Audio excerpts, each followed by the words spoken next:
ભાભીનું ભાઈ પાસે કાંઈ ચાલે નહીં, ભાઈઓએ ભાભી કહે તેમ કરતા રહેવું પડે, આવી પરિસ્થિતિ। આ કથામાં અધિક મહિનાની તે મહિમા છે। ભાભી અને ભાઈ વચ્ચે સંપ છે, ખૂબ સંપત્તિ છે, ખૂબ સુખની સગવડ છે, પણ એક વાતનું દુઃખ છે, ખૂબ સંપત્તિનું સુખ હોવા છતાં સંતાન સુખ ન હતું। નણંદ પાસે ગરીબી છે અને 7 બાળકો છે। 7 બાળકોનું પોષણ બહુ કઠિનતાથી થતું।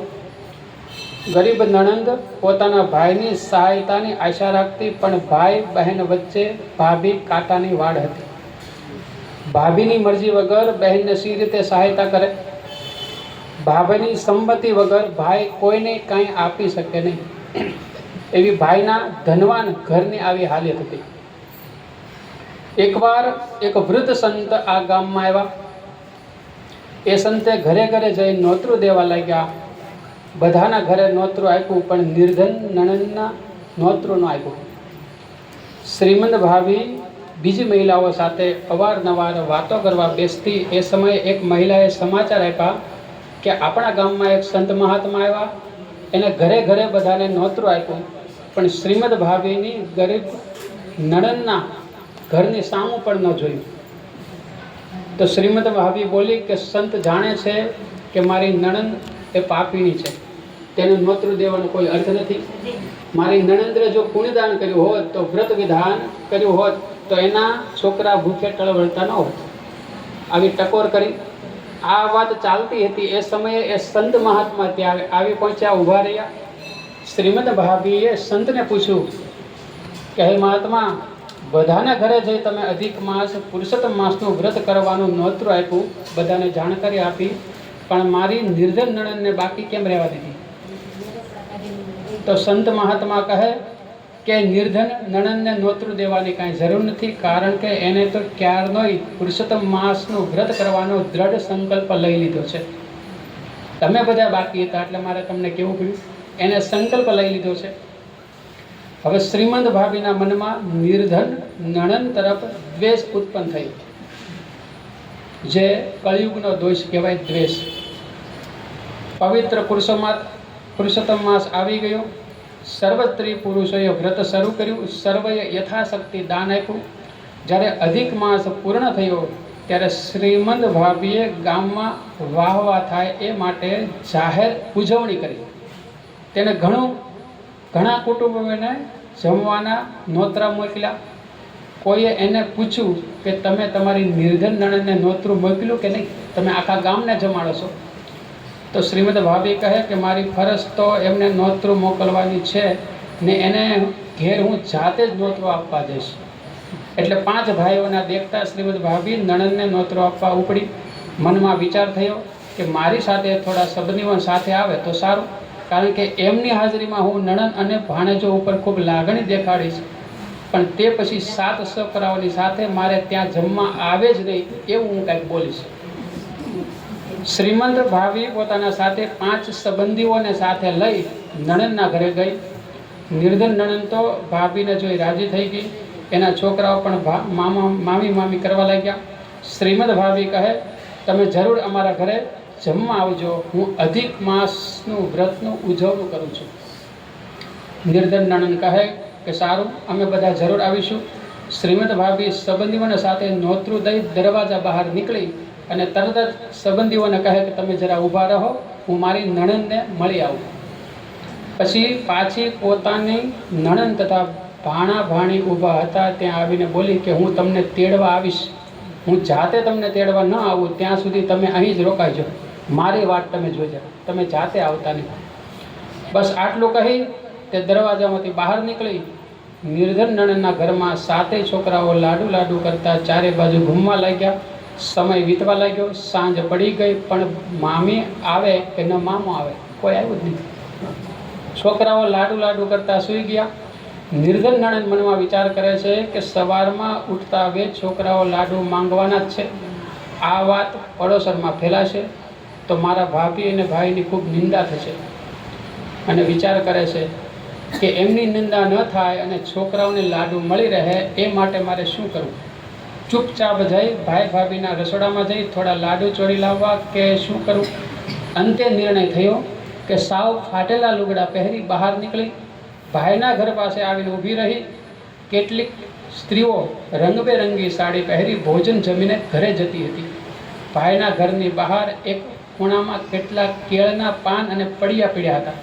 નિર્ધન નણંદ વિચાર કરે કે કયા કેળના પત્રો ઉચકાવવા કે કયા ન ઉચકાવવા, કારણ કે બધાય પાનમાં અડધો અડધો લાડુ પડી રહ્યો હતો. તે સમયે એને અચિંતા સંતના દર્શન થયા. સંતના હાથમાં થોડાક પતરાળા હતા, તેમાં લાડુ પણ હતા. સંતે કહ્યું કે અરે ભિખારણ, તારે એઠવાડ જ જોઈતો હોય તો આ પતરાળા ઉચકી લે. નિર્ધન નણંદે સંત તરફ જોયું. આ એ જ સંત હતા જેણે આખા ગામમાં ઘેર ઘેર ફરી પુરુષોત્તમ માસની કથાઓ સંભળાવતા હતા. આખા ગામને પુરુષોત્તમ માસનું વ્રત કરવાનું કહેતા હતા. એ જ મહાત્મા હતા. તરત જ એ સંતને નમસ્કાર કર્યા અને સંતે હળવેથી ભૂમિ પર મૂકેલા થોડાક પાન ઉચકી લીધા અને સંત ક્યારને અદૃશ્ય થઈ ગયા હતા. સંતે મૂકેલા કેળના પાન ઉચકી પોતાના ઘરે આવી કેળના પાનમાં જે લાડુ હતા એ લાડુ થાળીમાં ગોઠવી દીધા અને કેળના પાન પોતાના ઘરના વાડામાં જ એક ખૂણે મૂક્યા. સવારમાં જ્યારે જાગૃત થઈ નાહવા માટે વાડામાં ગઈ એ સમયે સૂર્યના કિરણોમાં કેળના પાનને ચમકતા જોઈ એને નવાઈ લાગી. તેણે પોતાના પતિને બોલાવ્યો. પતિએ એ પાન તપાસીને કહ્યું કે આ પાન સોનાના છે. તો નિર્ધન નણંદ કહે કે હવે શું કરું? આ સુવર્ણ પાન તને જેના ઘરમાંથી મળ્યા હોય એને ત્યારે પાછા આપી દેવા જોઈએ, કેમ કે આ સુવર્ણ પાન પણ આપણો હક નથી, જેના હોય એનો હક છે. નણંદ તરત જ એક પતળું કપડામાં વીંટી પોતાના ભાઈ પાસે ગઈ. પોતાના ભાઈને પોતાની સાથે ઘરે આવવા કહ્યું. ભાઈ પોતાની બહેન સાથે બહાર નીકળ્યો. રસ્તામાં જ બહેને બની ગયેલી બધી ચમત્કારની કથા કહી સંભળાવી. તમે મારે ઘેર આવો, મારા હાથમાં આવેલા પતરાળા મને તમારે ત્યાંથી મળ્યા છે, એટલે બધા તમારા જ છે. એ સમયે સંત પ્રગટ થયા અને કહ્યું કે હે પુરુષોત્તમ વ્રત કરનારી સ્ત્રી, તને જે કંઈ મળ્યું છે એ બધું મેં જ તને આપ્યું છે. આ સોનાના પતરાળા પર કોઈનો હક નથી, તારો જ હક છે. સંતવાણી સાંભળી ભાઈએ બહેનને કહ્યું કે તને જે કંઈ મળ્યું છે એ ભગવાન પુરુષોત્તમે જ આપ્યું છે. આ બધું તારા વ્રત પૂજનનું ફળ મળશે અને તારી ધર્મ ભાવનાનું ફળ છે. પુરુષોત્તમ માસના વ્રત વિધિનું આ સંપૂર્ણ ફળ છે. બીજા દિવસનું સવાર થતાં જ 4 બહેનપણીઓએ શ્રીમદ ભાભીને કહ્યું કે તમારી નિર્ધન નણંદના ઘરે આજે સાંજે અમ્માને બધાને જમવા માટે બોલાવ્યા છે. આ સમાચાર પ્રથમ તો મસ્કરી રૂપ માન્યા, પણ જ્યારે આખા ગામની સ્ત્રીઓએ આ જ સમાચાર સંભળાવ્યા ત્યારે ભાભીની આંખ 4 થઈ ગઈ. થોડા સમય પછી નણંદ શ્રીમદ ભાભીને નોતરું દેવા આવી. તમારે અમારા ઘરે પધારવાનું છે, જો તમે આવો તો અમારા સર્વના સોગન છે, ન આવો તો. આમંત્રણ આપીને વિદાય થઈ. શ્રીમદ ભાભીએ પોતાના પતિને પૂછ્યું કે તમારી નિર્ધન બહેન પાસે આ સૌ કુટુંબને જમાડવાના પૈસા ક્યાંથી આવ્યા છે? એ સમયે સંતે જવાબ આપ્યો કે તમારી નિર્ધન નણંદે જે ભગવાનના વ્રતવિધિ પાછળ તપ કર્યું હતું તે ભગવાન પુરુષોત્તમ સિવાય બીજું કોણ એને આપે? જેનું વ્રત કર્યું એને ઉત્તમ એવું ફળ આપ્યું છે. તો એ નણંદનું નામ હતું નિર્મળા અને શ્રીમદ ભાભીનું નામ હતું ભદ્રા.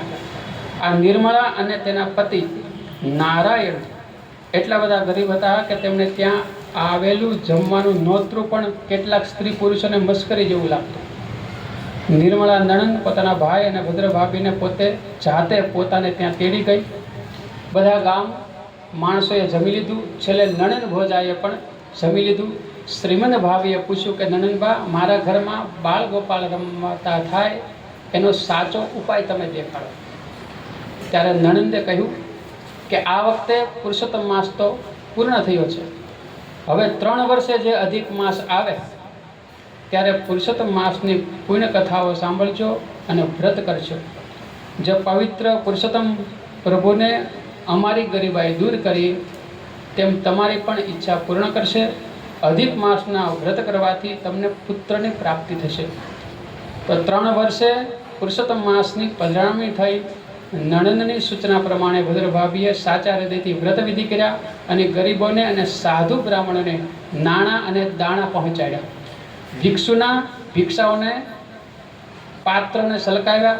પડોશરમાં પ્રેમ પ્રગટાવ્યા. બીજા 3 વર્ષ વીતી ગયા. એ સમયે શ્રીમદ ભાભી એક પુત્ર અને પુત્રીના માતા બન્યા છે. નંદી ભાભી જે રીતે પામ્યા સુખ સંસાર, તે રીતે દુખિયાજનો પામો સુખના દ્વાર. સંકટ સઘળા ટાળતો પરમારથનો શ્વાસ, વ્રત વિધિ ને દાનથી કરો પુરુષોત્તમ માસ. ઇતિ શ્રી પુરુષોત્તમ માસે અધ્યાય 15મો સમાપ્ત.